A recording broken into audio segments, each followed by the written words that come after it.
I never believed in the old stories, but now I wish I had. My friends and I were on a road trip through the Midwest, a stretch of America known for its endless plains and eerie folklore. Our plan was simple: visit a few historic landmarks, take in the natural beauty, and camp under the stars. None of us expected that by the end of the trip, the stories would feel far too real. We were deep into Shawnee National Forest, a sprawling expanse of dense trees and towering cliffs. The locals had warned us about wandering off the marked trails. Some gave vague advice about dangerous wildlife, while others muttered cryptic remarks about the forest watchers. We laughed it off, chalking it up to small-town superstition. That was mistake number one. The first day was uneventful. We set up camp near a small clearing, the kind of serene spot you'd see on a postcard. As the sun dipped below the horizon, the forest transformed. The vibrant greens and golds of the day were replaced by shadows that seemed to stretch unnaturally long. The sounds of birds and insects faded into an unsettling silence. That was when we first heard it. Faint whispers carried on the wind. They didn't sound like words, more like an imitation of speech, as if the forest itself were trying to converse. "Did you hear that?" Sarah asked, her voice trembling. We nodded but dismissed it as the wind playing tricks on us. Mistake number two. As night fell, the whispers grew louder. They seemed to circle the camp, coming from different directions. Mike, the bravest among us, decided to investigate. Armed with a flashlight, he disappeared into the darkness. Minutes stretched into an hour, and panic began to set in. When he finally returned, his face was pale, his eyes wide with terror.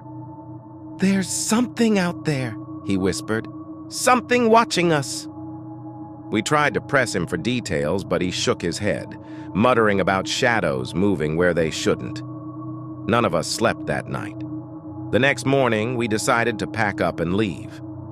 As we dismantled the tents, we noticed strange symbols etched into the dirt around our campsite. They looked like crude drawings of eyes and spirals, but none of us could remember seeing them the night before. Unease settled over us like a heavy fog, but we pushed forward, eager to leave the forest behind. The trail back to the main road felt longer than it should have. The trees seemed to close in around us, their gnarled branches twisting like skeletal fingers.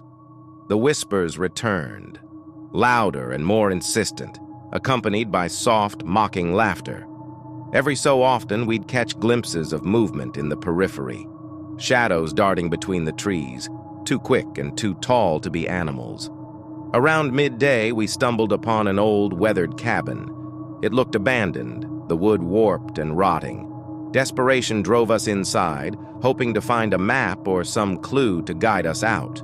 The interior was worse than the exterior. Strange carvings covered the walls, and bundles of feathers and bones hung from the ceiling. In the center of the room lay a small fire pit, its ashes still warm. An old man appeared in the doorway, as if summoned by our intrusion. His face was weathered, his eyes sharp and knowing. He didn't seem surprised to see us. "You've seen them, haven't you?" he asked. "Seen what?" Mike stammered. "The Watchers," the man replied. "They don't like strangers in their territory. You've been marked." He pointed to our arms, and to our horror, faint, spiraling symbols had appeared on our skin, like burns that didn't hurt.